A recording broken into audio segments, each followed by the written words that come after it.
We're in a time of year when I find that I struggle with my energy level a bit. Whether it's just a case of the winter blues or an actual diagnosis of seasonal affective disorder, I know there are many others in that same boat. The days get shorter, the weather turns more gray and gloomy, and it's tough some days to get myself into gear.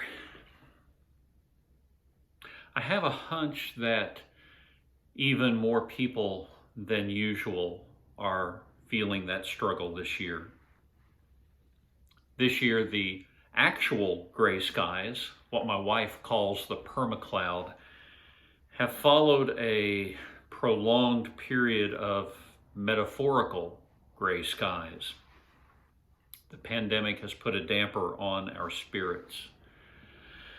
So many things in life that we enjoy have been either put on hold or have been drastically altered.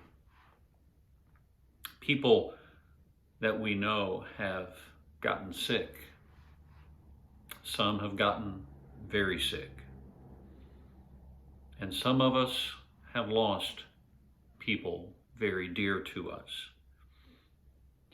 And this has happened under conditions that haven't allowed us to be together in those moments when we so long to be with each other, to hold a loved one's hand, to hold them close, to give and receive that comfort that can only come through human touch.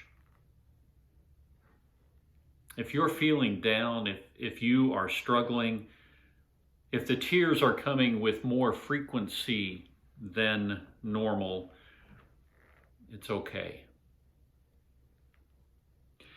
In Psalm 126, the psalmist writes, "May those who sow in tears reap with shouts of joy.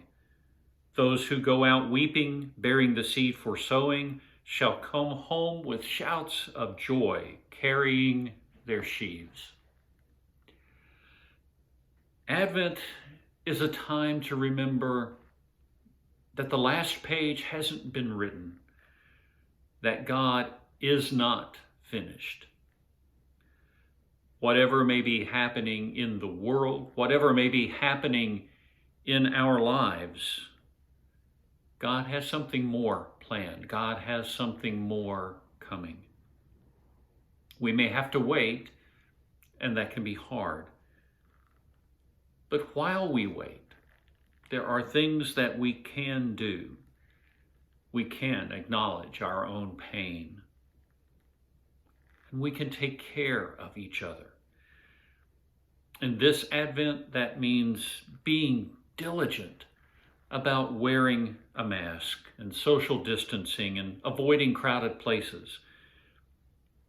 As we do those things and others like them, we are carrying on the work that Jesus came to initiate.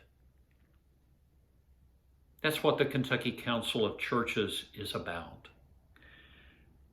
We are Christians that may be different in some ways, but we share a commitment to live out Christ's call to love our neighbors. And what greater gift can you give than to act in love toward others? And the funny thing is, as you do that, when you do that, you'll find that your own spirit is lifted as well. In bringing joy to someone else, you can restore your own joy. So as we care for one another in this Advent season, may we truly bring joy to the world.